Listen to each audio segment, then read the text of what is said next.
वो कहानियाँ अधूरी जो न हो सकेगी पूरी, उन्हें मैं भी क्यों सुनाऊं, उन्हें तुम भी क्यों सुनाओ। वो कहानियाँ अधूरी जो न हो सकेगी पूरी, उन्हें मैं भी क्यों सुनाऊं, उन्हें तुम भी क्यों सुनाओ। चलो चलो यहाँ आ जाओ। डरो मत, डरो मत, आराम से, डरो मत।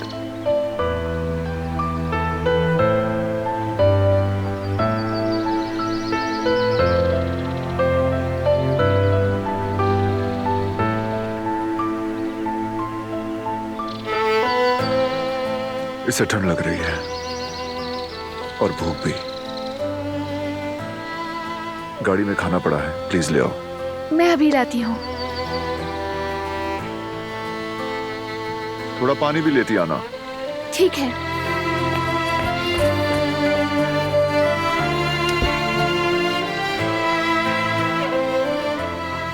अम्मी कहाँ है तुम्हारी?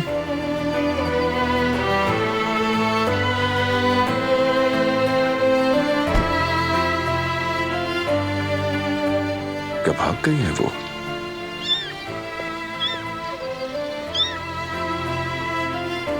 बस अभी हम तुम्हें खाना खिलाएंगे, तुम ठीक हो जाओगे।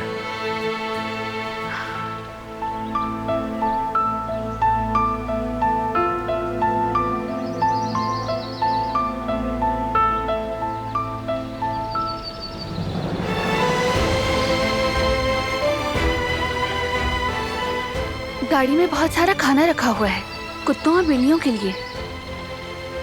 तुमने इतना सारा खाना क्यों रखा हुआ है, मैं समझी नहीं। शेल्टर में दे आता हूँ ये खाना, या फिर इसी तरह इन जानवरों को जो सड़कों पर भूखे मिल जाते हैं उनके काम आ जाता है। वाकई तुम ऐसा करते हो? हाँ, इतनी हैरान क्यों हो? क्या तुम भी ऐसा नहीं करती? तुम भी तो हवेली में बिल्लियों को खाना देती हो और बाग में जाकर स्ट्रे डॉग्स के साथ वक्त गुजारती हो। ये जानता हूं मैं कि तुम ही देखभाल करती हो। अगर मैं भी ऐसा ही करूं तो इसमें अजीब बात क्या है? ये बात नहीं है, बस मैंने तुम्हारा ये रूप पहले कभी नहीं देखा था, तो इसीलिए मैंने तुमसे पूछ लिया। मैं तो शुरू से बिल्लियों को खाना खिलाया करती थी। मैंने तो तुम्हें हवेली में कभी बिल्लियों में दिलचस्पी लेते नहीं देखा, इसीलिए हैरत हुई। और लोग भी हैं वहां इनका ख्याल रखने वाले। सबसे पहले तो तुम, और अगर तुम नहीं तो हमारे बटलर अहमद चचा, कदर आपा, सभी उनकी देखभाल करते हैं। लेकिन इस तरह के बहुत से बेघर जानवर हैं, अगर कहीं से इनको खाना ना मिले तो शायद ये ऐसे ही मर खप जाएं। बिल्कुल सही कहा। पता है मुझे तकलीफ कब होती है? जब मैं किसी जानवर को भूखा देखती हूँ, हत्ता कि इस दुनिया में खाने की कोई कमी नहीं।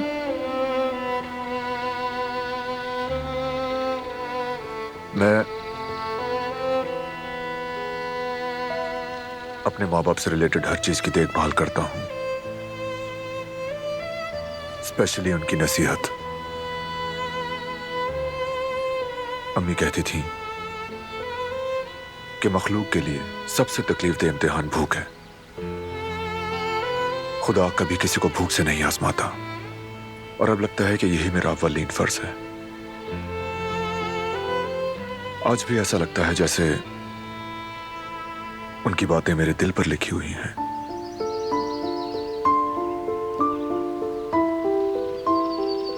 और दूसरे फराइज की तरह ये भी मेरे लिए ये एक फरीजा ही है। कितनी खूबसूरत बात है ना? ये दुनिया सिर्फ हमारे लिए नहीं बनी, ये अल्लाह की तमाम मखलूक की भी जगह है। और ये तो अल्लाह की बेजुबान मखलूक है।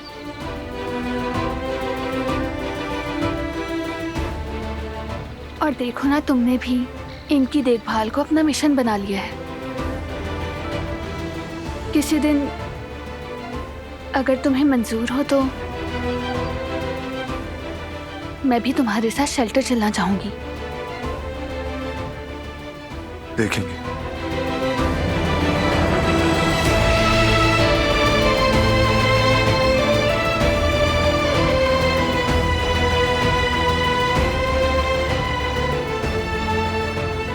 दरअसल जिहान को कुत्ते और बिल्लियों से बहुत लगाव है। ऐसे ही मासूम था वो भी। जब भी घर आता या तो हाथ में बिल्ली होती या पीछे कोई कुत्ता आ रहा होता।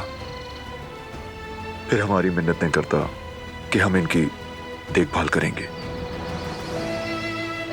लेकिन दादी जान को घर पर जानवर रखना पसंद नहीं था और बेचारा जिहान, उसे उनकी माननी ही पड़ती।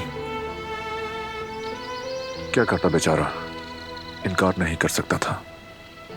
सांप लाए जानवरों को दरवाजे पर ही छोड़ना पड़ता उसे। फिर कमरे में जाकर खूब रोता था।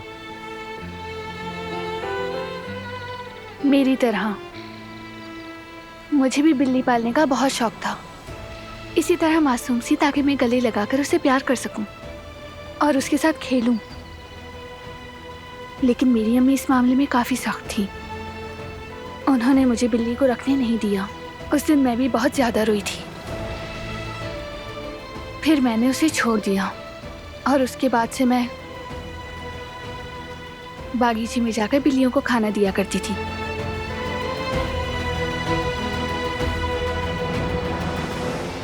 ये तो हमारी पुरानी बिल्ली जैसी लग रही है। इसे ले सकती हूँ मैं?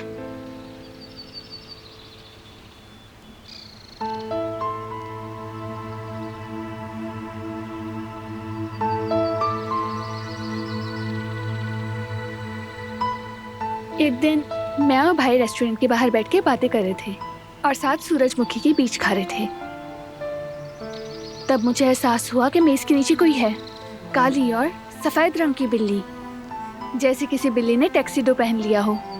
इतनी छोटी सी कि ठीक से म्याऊं भी नहीं कर पा रही थी। अजीब सी आवाज निकाल रही थी, म्याऊं करने की कोशिश कर रही थी। उस वक्त मैंने भाई की तरफ देखकर कहा, क्या हम इसे खाना दे सकते हैं? भाई ने कहा, जाहिर सी बात है, इसकी माँ इसके पास मौजूद नहीं। बेचारी मासूम सी इस दुनिया में बिल्कुल तन्हा थी और मेरे भाई का दिल बहुत नरम है। वो फौरन मान गए और उन्होंने उसका नाम सनफ्लावर रखा। बाद में वो हमारी फैमिली का हिस्सा बन गई। अम्मी का दिल भी जीत लिया उसने।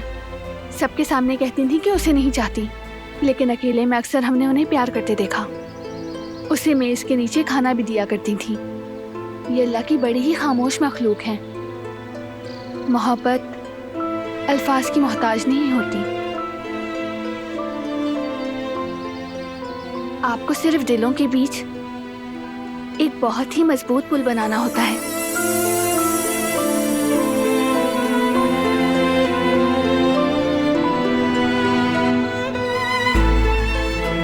लगता है इसकी टांग पर कुछ हुआ है, शायद फ्रैक्चर हो गया है। दिखाओ मुझे।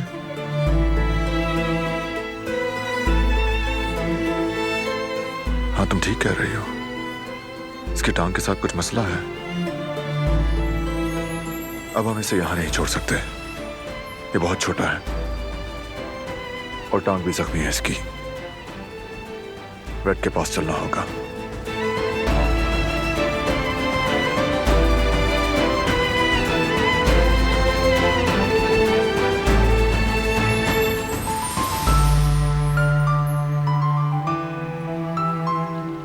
चलते हैं।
क्या हाल कर दिया है मेरा। मैं तुम्हें कभी माफ नहीं करूंगी, कभी नहीं।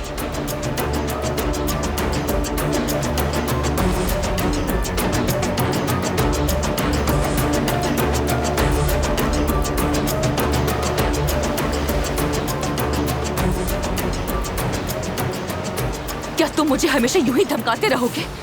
तुम्हारे इस दबाव से तंग आ गई हूं मैं। जब देखो मुझे फजूल कॉल्स करते रहते हो और मैसेजेस भी। ऐसे ही छोड़ दूं तुम्हें क्या? हमारा हिसाब बराबर नहीं हुआ।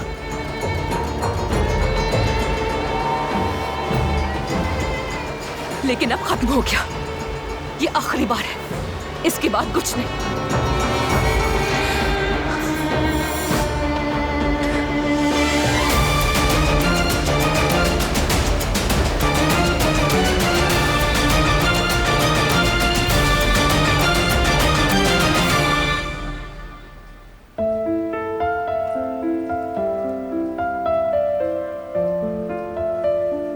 शुक्र है गहरी चोट नहीं आई उसे। अच्छा है कि हम यहाँ ले आए, वरना उसका जख्म और खराब हो जाता। और वैक्सीनेशन भी हो गई, अब वो बहुत जल्द ठीक हो जाएगी। और ये सब तुम्हारी वजह से। अगर तुम उसे वहां नहीं देखते तो ना जाने उसका क्या होता। वो भी सड़क के किनारे। खुदा ना ख्वास्ता वो बहुत ज्यादा लकी थी जो तुमने उसे देख लिया। लकी? क्या कहा? हम उसका नाम लकी रखेंगे। नाम सोच समझ कर रखना चाहिए। जब नाम रख दिया जाता है तो हम उससे काफी अटैच हो जाते हैं। हमारा हिस्सा बन जाता है वो, हमारी जिंदगी का एक हिस्सा।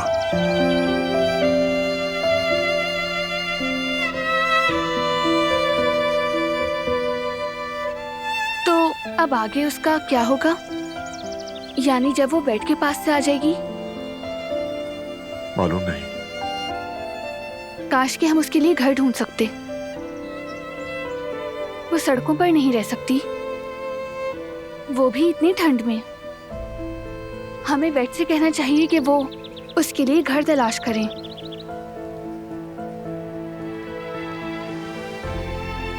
उसका घर होना चाहिए जहां वो खुद को महफूज समझे, जहां उसे मोहब्बत मिले। उसके लिए ये दिन हमेशा के लिए लकी बनना चाहिए।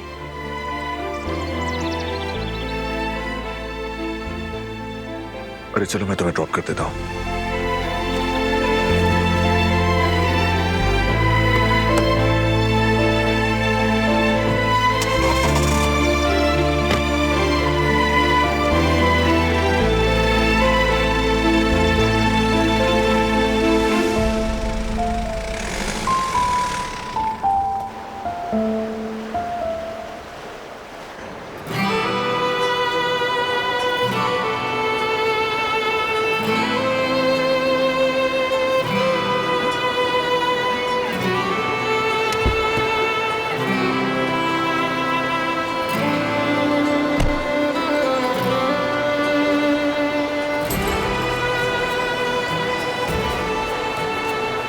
एक घंटे बाद आकर तुम्हें पिक कर लूंगा, तब तक काम खत्म कर लेना।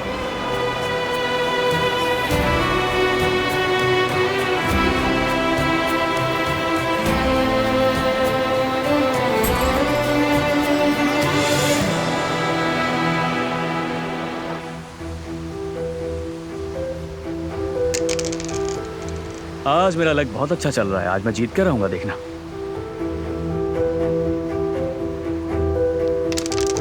खैरियत तो है अली, इतनी खुशी किस बात की है?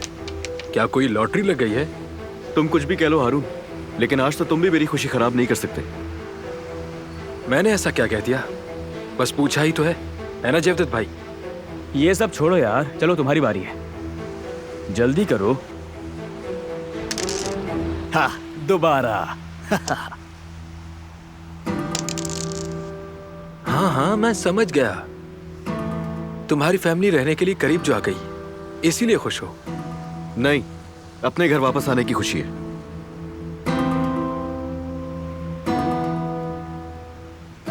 खुश आमदीद ज़मरुद।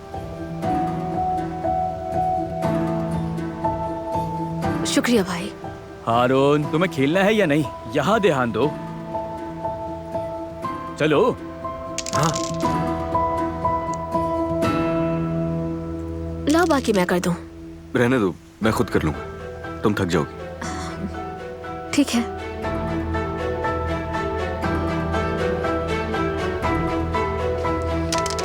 हाँ, मार दिया।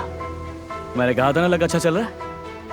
हारून, देखो तुम्हारी कमीज कहीं से फटी हुई है क्या? देखो देखो देखो। खेल खत्म। मजा आया भाई। हाँ।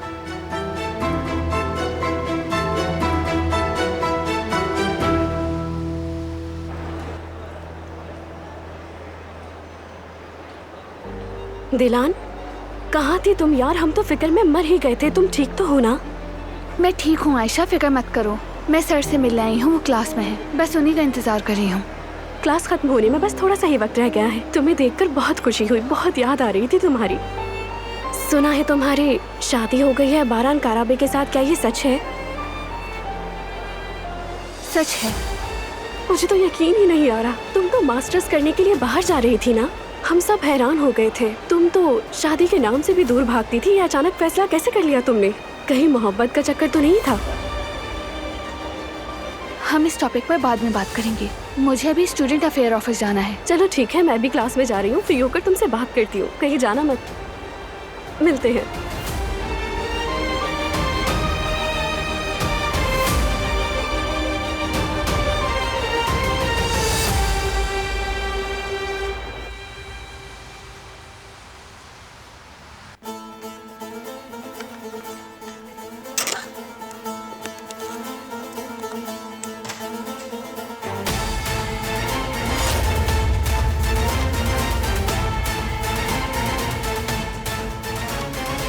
तुम्हारी अब इस मेज पर कोई जगह नहीं फिराद।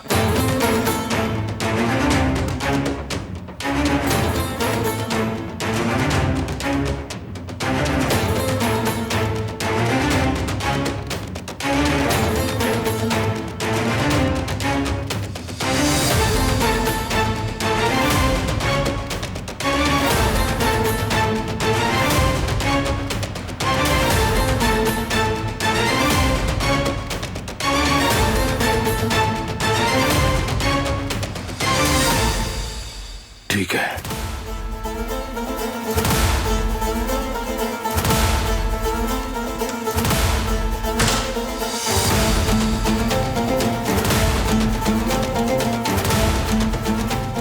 तो चलें, एजेंडे के पहले पॉइंट से शुरू करते हैं।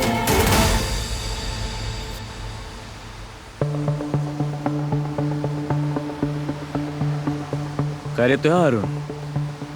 परेशान लग रहे हो। नहीं भाई नहीं, ऐसी कोई बात नहीं। देखो मुझे मालूम है तुम्हारा और अली का मेलजोल अच्छा नहीं है, मगर वो अच्छा लड़का है, समझदार, ईमानदार और काबिल एतमाद। अरे छोड़ भी देना भाई, बड़ा बदतमीज और खुदगर्ज है। हारून तुम्हें क्या हो गया है? तुम उसे जानने की कोशिश तो करो। वक्त के साथ सब कुछ ठीक हो जाएगा, बल्कि तुम लोग एक अच्छे दोस्त भी बन सकते हो। मुझे बिल्कुल पसंद नहीं। कोई और बात करते हैं।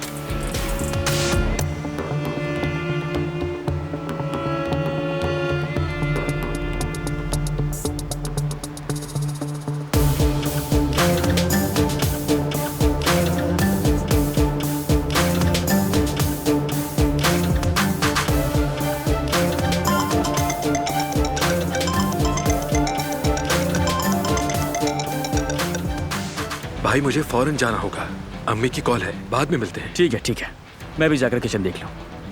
मेरा सलाम देना।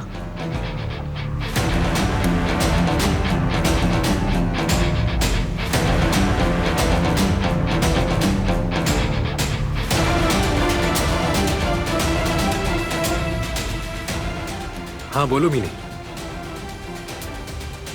ठीक है, मैं आ रहा हूं। अब देखते हैं अली साहब कि कौन किस पर भारी पड़ता है। अली, क्या हुआ? कुछ बताना चाहता हूं मैं तुम्हें। हाँ बताओ। कल रात मीनी से बात की मैंने, सब खत्म हो गया। क्या वाकई में? हाँ ऐसा ही है। उससे बताया कि मुझे सब कुछ याद आ चुका है। अंगूठी भी दे दी थी उसे। तो फिर क्या कहा उसने? ये सब क्यों छुपाया? उसे लगता है उसने सही किया, और उसकी आंटी को भी। उन्होंने तो कहा कि हम हमेशा इसी तरह लड़ते थे, फिर बाद में सुलह हो जाती थी। मगर मुझे यकीन नहीं आया, क्योंकि वो झूठ बोल रही थी मुझसे। कहीं वो सच तो नहीं कह रही? नहीं ज़मरुद, अपनी याददाश्त पर पूरा भरोसा है मुझे। और अंगूठी उतारना ही इस बात का सबूत है कि मेरे दिल में उसके लिए कोई जगह नहीं थी। कुछ दिन पहले ही सईद अंकल ने मुझसे कहा था, इंसान चाहे दुनिया से रुखसत हो भी जाए, लेकिन जिसे वो दिल से चाहता है उसे कभी नहीं भूलता। तो अगर मेरे दिल में कुछ होता तो मैं उससे जरूर अटैच होता। और क्या एक दिल में दो मोहब्बतें समा सकती हैं?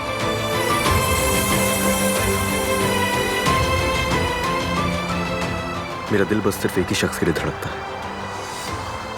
और उसी शख्स के लिए मैं जिंदा हूं। वो तुम हो ज़मरुद। तुम्हारा दिल किसके लिए धड़कता है मुझे बताओ।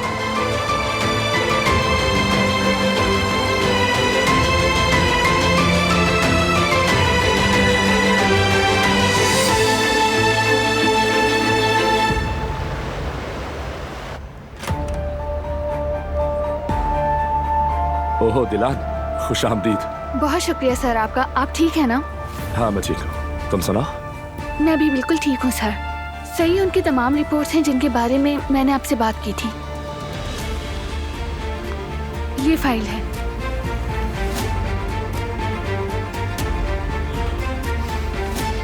हाँ बिल्कुल, तुम्हारा शक दुरुस्त है। इस फाइल को देखकर कुछ ऐसा लग रहा है जो मेयार के खिलाफ है, लेकिन हतमी तौर पर कुछ कहने के लिए पेशेंट को चेकअप के लिए लाना होगा। अगर तुम कुदरत साहब को मेरे हॉस्पिटल ले आओ तो फिर डिटेल में बात होगी। दरअसल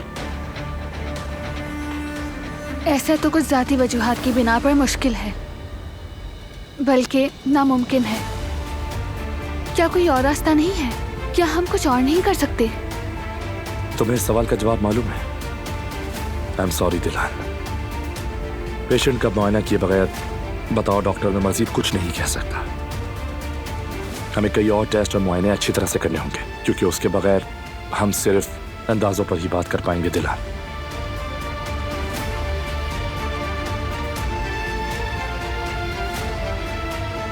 आप सही कह रहे हैं। जी सर, मैं ये बात जानती हूँ, लेकिन मुझे कोई और ही हल निकालना होगा। उनकी हालत बिल्कुल भी ठीक नहीं। अगर दुरुस्त इलाज ना हुआ तो हालत और बिगड़ सकती है।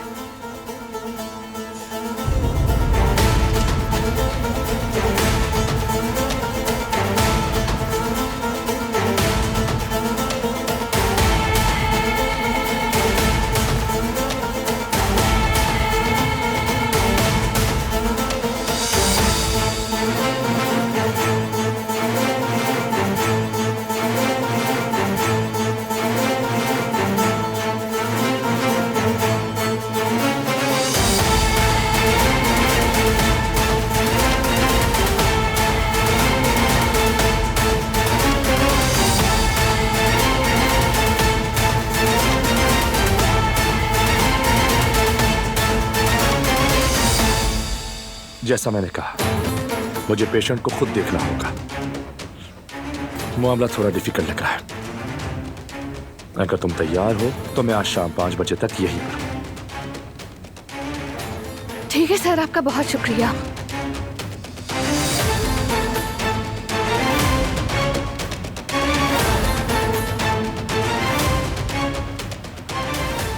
तुम्हारा काम हो गया तो चलें?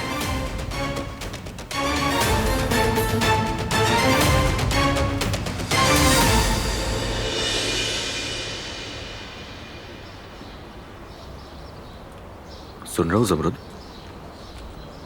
तुम मेरी बात का जवाब नहीं दोगी क्या?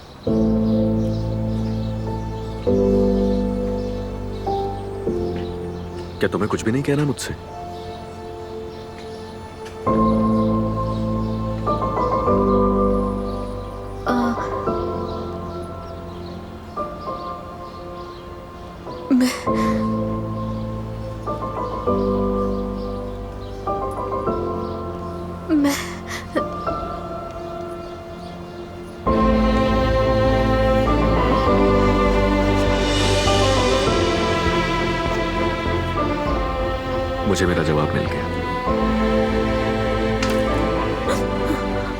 अरे क्या हुआ, डरा ही दिया। अब तुम्हें क्या हुआ है? नहीं वो कुछ नहीं भाभी, मुझे बस सर्दी लग रही है। वो तो दिख ही रहा है। अली ने कुछ कहा है तुमसे? बताओ, कुछ पूछ रही हूँ मैं।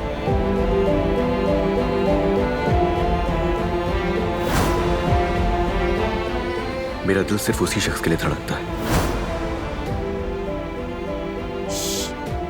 किस सोच में पड़ गई तुम?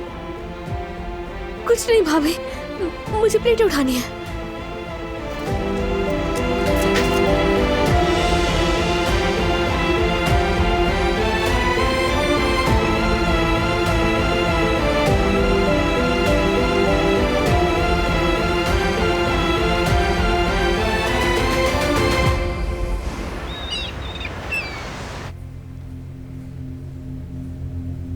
मैं तैयार हूँ, चलते हैं। ये साहब कौन है? ये प्रोफेसर मतीन है। इनसे ही हम मुलाकात हो गई। दिलान, ये साहब कौन है? मारान काराबे, इनका शौहर।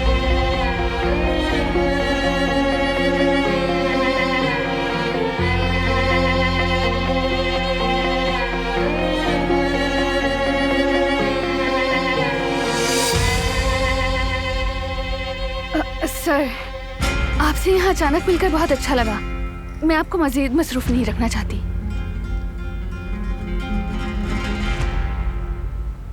चलो।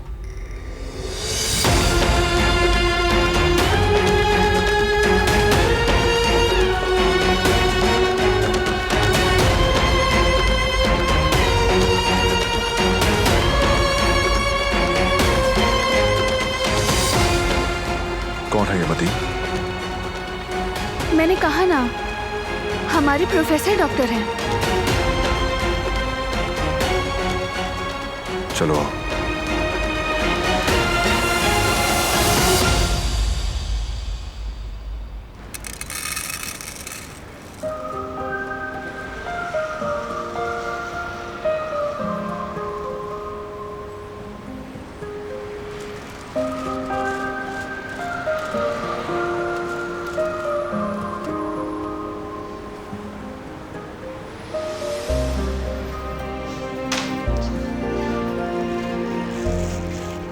मैं कितनी थक गई हूँ।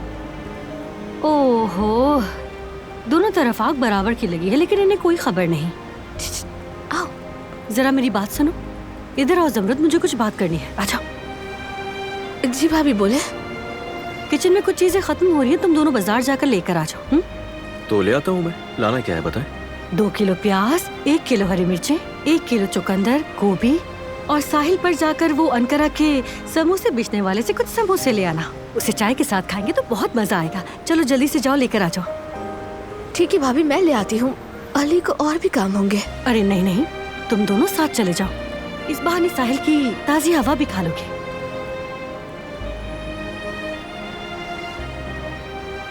ठीक है, हम ले आएंगे। अच्छा है, चलो जाओ।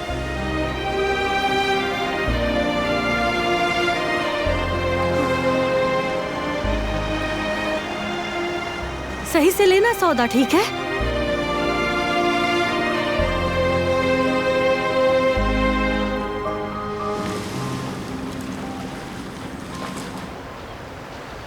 प्रोफेसर मतीन किस सब्जेक्ट की टीचर हैं तुम्हारे? वो हमारे अप्लाइड क्लिनिक और फार्माकोलॉजी के इंस्ट्रक्टर हैं। दर हकीकत वो बहुत अच्छे डॉक्टर हैं। उनकी टीचिंग भी उतनी ही ज़बरदस्त है। उनका इल्म और तहकीक भी लाजवाब है। मिसाल के तौर पर वो क्लास की हाजिरी के मामले में बहुत नरम दिल हैं, लेकिन उनके लेक्चर कभी खाली नहीं होते। ऑडिटोरियम भरा रहता है। वो अच्छे डॉक्टर भी हैं और लोग बैरून मुल्क से उनसे सिर्फ रिपोर्ट चेक करवाने के लिए इस्तांबुल आते हैं। क्या हुआ? तुम रुक क्यों गए?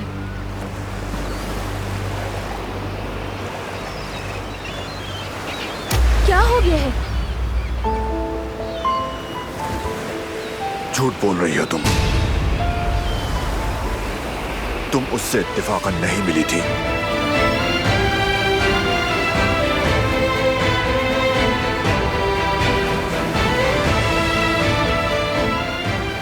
ठीक है सर, आपका बहुत बहुत शुक्रिया।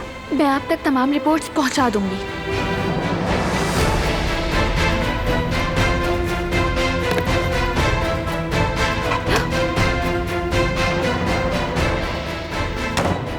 मैंने नंबर डिलीट नहीं किया, अल्लाह करे ये ना देखे।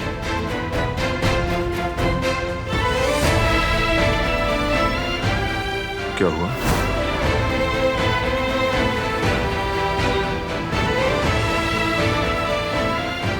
अब सच सच बताओ, क्या काम था तुम्हारा उसके पास? क्यों बुलाया तुम्हें स्कूल?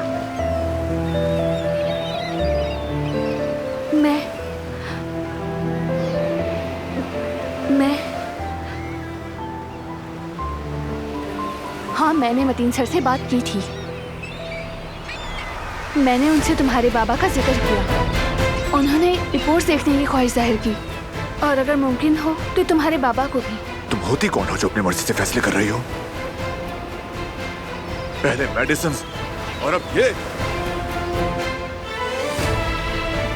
मेरी नीयत बुरी नहीं। तुम क्या करने की कोशिश कर रही हो? मेरी बात क्यों नहीं सुनती हो तुम? समझती क्या हो तुम खुद को? मैं सिर्फ तुम्हारे बाबा की मदद करना चाहती थी। मेरे बाबा को तुम्हारी मदद की कोई जरूरत नहीं, बस करो। अब कुछ मत करना।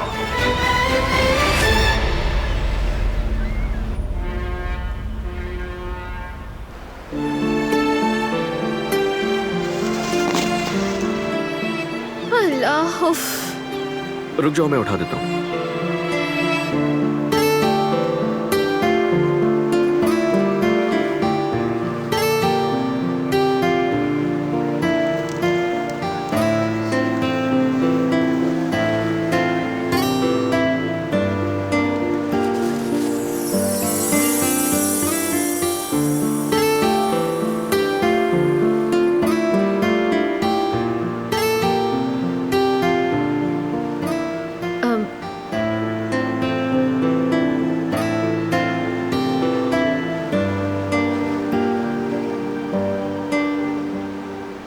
शायद हमने सब उठा लिया है। हाँ, सब उठा लिया, बस यही था।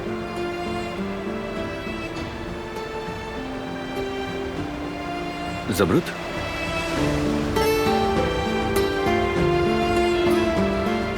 तुमने जवाब नहीं दिया अभी तक।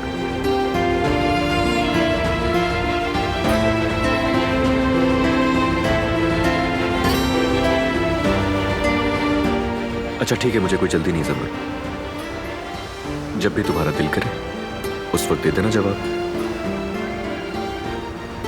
चले, वैसे भी हमें बहुत देर हो चुकी है। हमें अभी अंकारा भी जाना है भाभी के लिए समोसे लेने।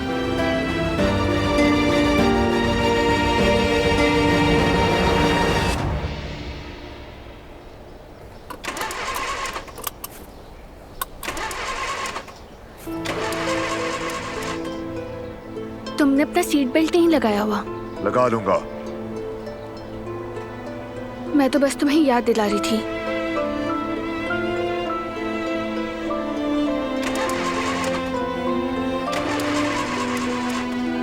आखिर तुम इतनी जिद्दी क्यों हो? अपने बाबा के मामले में भी मुझे कुछ तो करना होगा। किसी तरह मतीन सर को कुदरत साहब को दिखाना होगा। अब इससे क्या हो गया?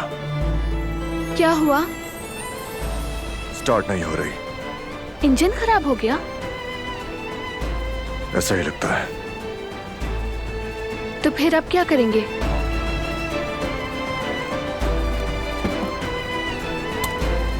खुद देख लूंगा मैं। बैठी रहो तुम, ठंडे बाहर।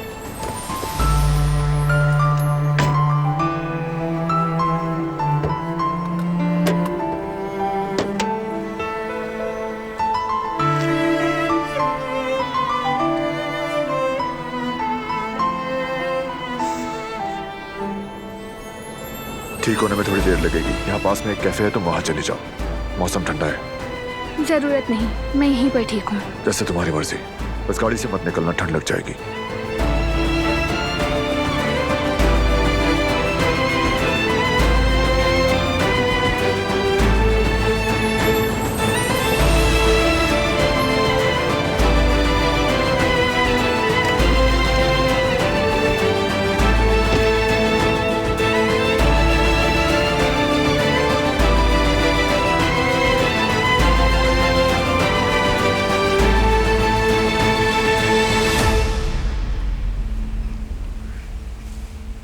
बाबा, बाबा, बाबा मेरी बात सुने। क्या बात है?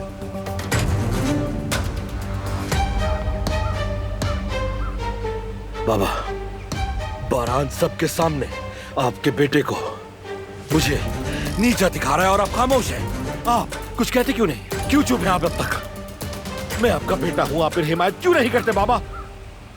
क्या तुम मुझसे हिसाब मांग रहे हो? तुम्हारी इतनी जरूरत, अब तुम अपने बाप से हिसाब मांगोगे? मैं जवाब दूं तुम्हें? अब तक जो कुछ हुआ तुम्हारी वजह से हुआ है, तुम्हारी नाअहली की वजह से ये सब हुआ है। बाबा मेरी बात सुनो। चुप रहो, चुप। आज तक क्या किया है तुमने? कोई तो ऐसा काम करो कि मेरा सीना फख्र से चौड़ा हो जाए। जाओ और अपने बाप का नाम रोशन करके दिखाओ। लेकिन तुमसे ये सब नहीं होगा, कुछ नहीं होगा।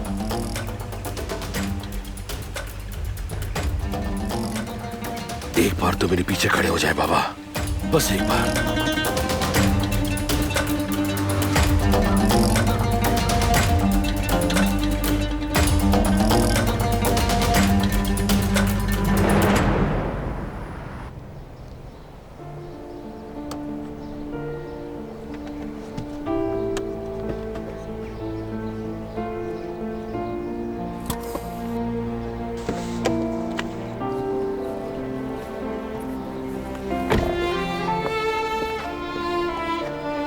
कुछ हुआ कि नहीं? हो जाएगा।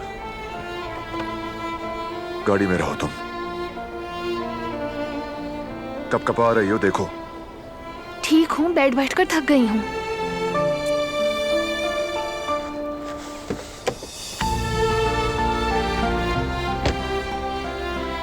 अपनी जिद की वजह से मुश्किल में मत डालो मुझे।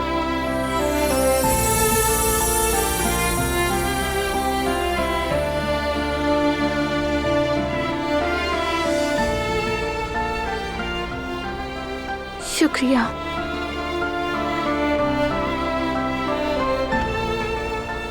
तुम किसी मैकेनिक को कॉल क्यों नहीं करते?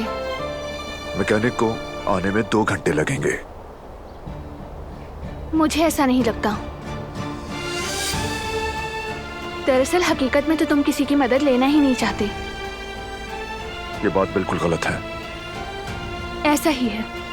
तुम्हें लगता है कि तुम मदद लेने से कमजोर लगोगे, और मैं पहले भी ये कई बार देख चुकी हूँ। मेरी आदत समझो फिर से। मैं अपना हर काम खुद करता हूँ। लेकिन ऐसा करना जरूरी तो नहीं। किसी की मदद ले लेने से तुम कतन भी तुम कमजोर नहीं लगोगे, इसमें क्या बुराई है? किसी का एहसान नहीं लेता मैं।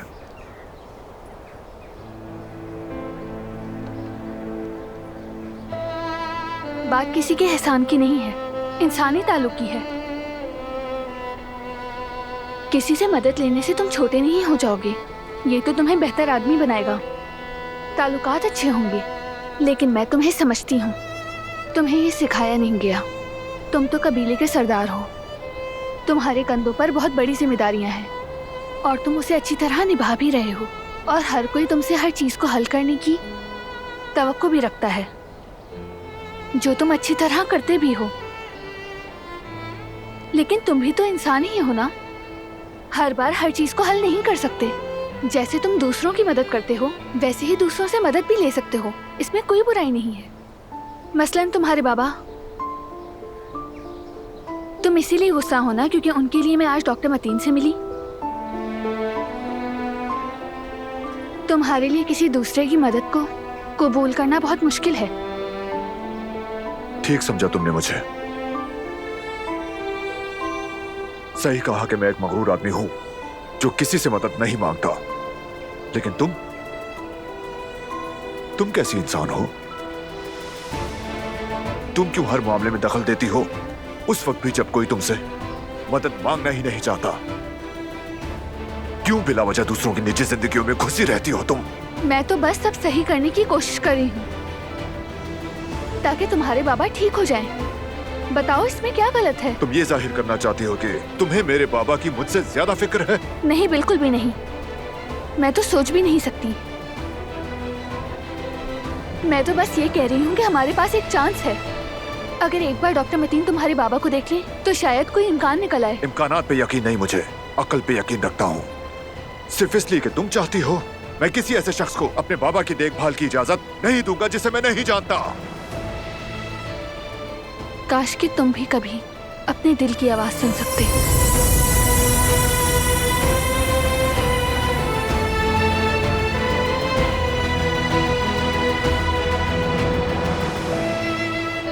हर चीज अकल से नहीं तोल सकते।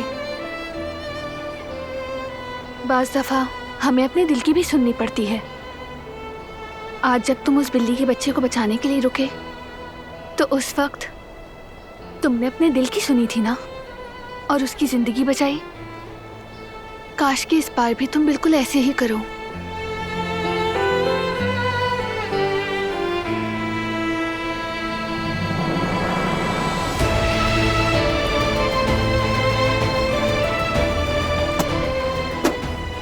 हो गई ठीक गाड़ी, जाओ बैठो अंदर।